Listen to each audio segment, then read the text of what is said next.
हाल ही में हम सबको एक काफ़ी शॉकिंग न्यूज़ सुनने को मिली, जिसमें कि एक स्टेट लेवल कबड्डी प्लेयर की कुत्ते के बच्चे के काटने से मौत हो गई। और ये जो कबड्डी प्लेयर थे, इनका नाम था ब्रिजेश सोलंकी और ये यूपी के बुलंदशहर के रहने वाले थे। 26 जून 2025 को इनकी मौत हो गई और मौत का कारण यही बताया गया कि इनको जो है रेबीज हो गया था और रेबीज की वजह से इनकी मौत हो गई। हुआ हाल में ये था कि एक कोई कुत्ते का बच्चा था जो कि किसी नाले में गिर गया था और इन्होंने उस कुत्ते के बच्चे को उस नाली से निकाला था और इसी दौरान इनके जो हाथ या शरीर के किसी हिस्से में खरोच लग गई थी। और ब्रिजेश सोलंकी जी जब अस्पताल में भर्ती थे तो उन्होंने भी ये चीज़ को एक्सेप्ट किया कि जब उन्होंने कुत्ते के बच्चे को नाली से निकाला था तो उसने हल्का सा इनको काट लिया था और इसका लक्षण तुरंत तो नहीं आया, लेकिन 3 महीने बाद जो है इसका लक्षण आया। और एक बार जब किसी को रेबीज हो जाता है तो फिर उसका बचना असंभव है। आज तक कोई ऐसी वैक्सीन नहीं बनी जो कि रेबीज हो जाने के बाद किसी इंसान को बचा ले। तो आज की इस वीडियो में हम रेबीज को लेकर डिटेल में बात करेंगे। आज से आप अगर 10 साल 15 साल पहले जाएंगे तो उस समय बहुत सारी कंपनियां होती थी जो कि रेबीज से कैसे बचा जाए उसके लिए जगह जगह कैंप करती थी। उसके अलावा जो गवर्नमेंट ऑर्गेनाइजेशन थे, बड़े बड़े हॉस्पिटल्स थे, वो भी जो है रेबीज का अवेयरनेस कैंप चलाते थे। लेकिन अभी काफ़ी सालों से ये भी देखा गया है कि रेबीज को लेकर जो है लोग जागरूक नहीं हैं और लोगों को ये भी पता नहीं है कि रेबीज होता क्या है, रेबीज के लिए क्या कोई मार्केट में वैक्सीन है नहीं है, क्या रेबीज की वैक्सीन फ्री में भी लग सकती है। इनकी जानकारी अभी लोगों को नहीं है, अवेयरनेस कम है।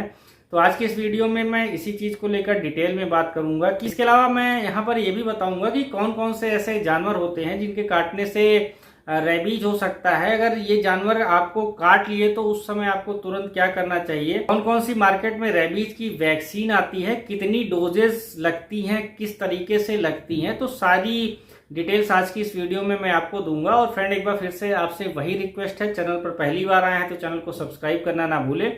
वीडियो अगर आपको पसंद आती है, यूजफुल लगती है तो आप इसको अपने फ्रेंड के साथ भी शेयर कर सकते हैं। चलिए शुरू करते हैं।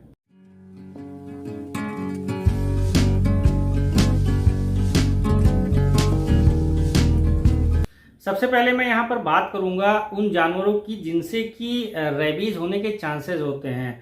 तो सबसे पहले आप ये समझिए कि जितने भी मैमल्स होते हैं, मैमल्स जो है हाईली प्रोन्ड होते हैं जो कि आपको रेबीज जो है दे सकते हैं।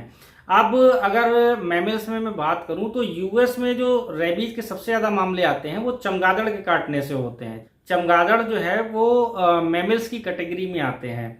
उसके अलावा बहुत सारे जो जंगली जानवर जैसे फॉक्स है, वोल्फ है, जंगली जो कैट्स होती है, रकून, बियर, डियर, ये भी जितने ये जंगली जानवर हैं इनके काटने से भी रेबीज होने के चांसेस होते हैं। अगर मैं स्पेशली इंडिया की बात करूं तो इंडिया में जो रेबीज के सबसे ज्यादा केसेस होते हैं वो डॉग बाइट की वजह से होते हैं। डॉग बाइट की वजह से क्यों होते हैं? क्योंकि जो डॉग्स होते हैं वो हमारे आसपास ज़्यादा रहते हैं। जो हमारे स्ट्रीट डॉग्स हैं या कई सारे लोग ऐसे भी होते हैं जो अपने घरों में डॉग्स को पालते हैं, तो इसकी वजह से क्योंकि हम उनके बहुत ज़्यादा नज़दीक होते हैं तो कभी कभी ऐसा होता है कि डॉग्स जो होते हैं या डॉग्स के जो बच्चे होते हैं वो हमको काट लेते हैं और हमें उस समय पता भी नहीं चलता। इसके अलावा कुछ जानवर ऐसे होते हैं जिनसे लोग सोचते हैं कि इनके काटने से भी रेबीज हो सकता है, जो कि रोडेंट्स की कैटेगरी में आते हैं, बट इनके काटने से कभी भी आपको रेबीज नहीं होगा। जैसे अगर चूहा आपको काट ले तो आपको रेबीज नहीं होगा, स्क्वैरल यानी गिलहरी आपको काट ले तो आपको कभी रेबीज नहीं होगा। इसके अलावा जो दुनिया भर के पक्षी हैं, जो बर्ड्स हैं, उनके काटने से रेबीज नहीं होता। तो रेबीज बेसिकली जो है मैमल्स के काटने से होता है। और अगर इंडिया में देखा जाए तो सबसे ज़्यादा केसेस जो हैं वो डॉग बाइट की वजह से होते हैं। बहुत सारे लोग ऐसे हैं जो कि पेट डॉग रखते हैं, यानी कि वो अपने घरों में कुत्ते को पालते हैं, कुत्ते के बच्चे को पालते हैं और वो समय समय पर उनको वैक्सीनेशन भी करवाते हैं। उनको समय समय से वैक्सीन लगवाने की वजह से उनको ये लगता है कि अब इसके अंदर रेबीज तो है नहीं, तो अगर गलती से ये घर के किसी भी सदस्य को काट ले तो उनको रेबीज नहीं होगा। तो एक चीज़ मैं यहाँ पर आपको ये बता देना चाहता हूँ कि कुत्ता कितना भी बड़ा हो या कितना भी छोटा हो, जो बहुत ही छोटे बच्चे हैं उनसे भी चांसेस होते हैं रेबीज होने के। आप जब भी कुत्ते को बाहर लेके जाते हो और वो दूसरे कुत्तों के संपर्क में आते हैं तो चांसेस होते हैं कि उनसे जो है जो आपका पेट डॉग है उसको भी रेबीज हो सकता है। तो अगर आपको कुत्ते या कुत्ते के बच्चे ने काट लिया है, भले ही वो आपका पालतू कुत्ता है और उसको आप रेगुलर जो है वैक्सीन भी लगवाते हैं, फिर भी आपको प्रिकॉशनरी जो है जो एंटी रेबीज वैक्सीन आते हैं उसको लगवाने की जरूरत है। ये एंटी रेबीज वैक्सीन इसलिए लगाना जरूरी है क्योंकि अगर रेबीज के जो वायरस है अगर आपके अंदर जो है डेवलप हो गए तो फिर आपको बचाना किसी के लिए भी संभव नहीं है। क्योंकि अगर किसी के अंदर रेबीज हो गया तो दो चीजें होती हैं, एक होता है एरोफोबिया और दूसरा होता है हाइड्रोफोबिया। एरोफोबिया का मतलब क्या है, उस इंसान को हवा से डर लगेगा, और दूसरा होता है हाइड्रोफोबिया, उस इंसान को पानी से डर लगेगा। अब आप सोचिए कि जिस इंसान को हवा और पानी से डर लगेगा वो उससे दूर भागेगा तो वो इंसान जिंदा कैसे रह सकता है।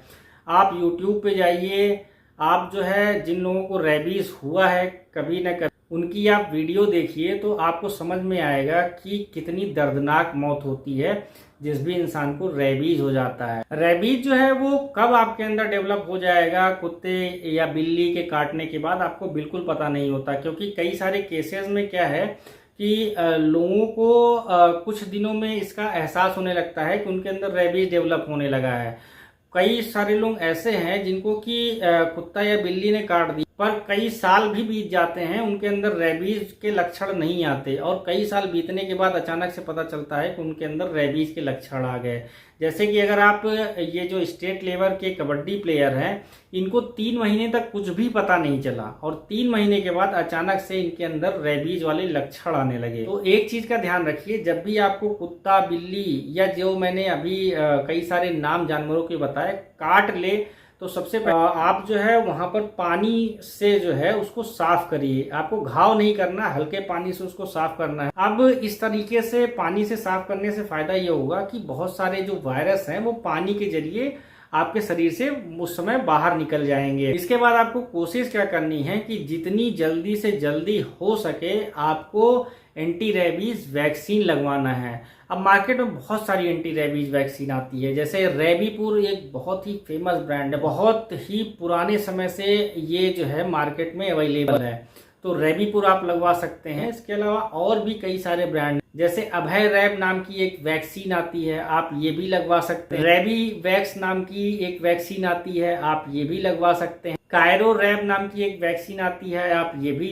लगवा सकते हैं। नोबी वैक नाम की एक एंटी रेबीज वैक्सीन आती है। इन जितने मैंने ये सारे नाम बताए इनमें में से कोई ना कोई जो वैक्सीन है आप जरूर लगवाएं। अब इसको लगवाने का तरीका यही है कि जितनी जल्दी हो सके आप ये वैक्सीन लगवाना शुरू कर दें। अब क्योंकि ये वैक्सीन जो है इनकी कुछ कॉस्ट होती है, जैसे अगर पर्टिकुलर मैं रेबीपुर की बात करूं ये लगभग 400-500 रुपए के आसपास की एक वैक्सीन आती है। तो बहुत सारे हमारे इंडिया में ऐसे लोग हैं जिनके पास इतने रुपए नहीं है, तो उन लोगों को भी मैं ये बता दूं कि बहुत सारे जो सरकारी अस्पताल हैं उनमें ये एंटी रेबीज वैक्सीन फ्री में मिलती है, तो आप वहां पर जाकर ये एंटी रेबीज वैक्सीन जरूर लगवाएं। अब ये जो एंटी रेबीज वैक्सीन है उसको लगाने का तरीका क्या होता है, तो जनरली 1 ml की वैक्सीन होती है। 0.5 ml आपको इधर लगाया जाता है, 0.5 ml आपको इधर लगाया जाता है। तो जिस दिन आप पहला वैक्सीन लगवाते हैं उसको 0 डे काउंट करते हैं, उसके बाद फिर 0 से फिर तीसरे दिन, मतलब जिस दिन आपने लगवाई वो 0 डे हो गया, उसके बाद 1, 2, 3 यानी तीसरे दिन आपको फिर से जो है ये वैक्सीन लगवानी है। तीसरे दिन के बाद आपको 7वां दिन जो आएगा, 3 के बाद मतलब 4, 5, 6, 7, जो 7वां दिन आएगा आपको फिर वैक्सीन लगवानी है। फिर 14वें दिन आपको वैक्सीन लगवानी है और फिर 28वें दिन आपको वैक्सीन लगवानी है। तो टोटल कितने वैक्सीन हो गए? 0, 3, 7, 14, 28। टोटल 5 वैक्सीन जो है वो आपको लगवानी है और 3 महीने बाद एक बूस्टर डोज भी लगाया जाता है। तो इस चीज का हमेशा ध्यान रखिए कि 5 वैक्सीन आप लगवाइए। एंटी रेबीज वैक्सीन से रिलेटेड कुछ और भी सवाल अगर आपके मन में चल रहे हो तो आप मेरे कमेंट बॉक्स में कमेंट करके मुझसे पूछ सकते हैं। आपका बहुत बहुत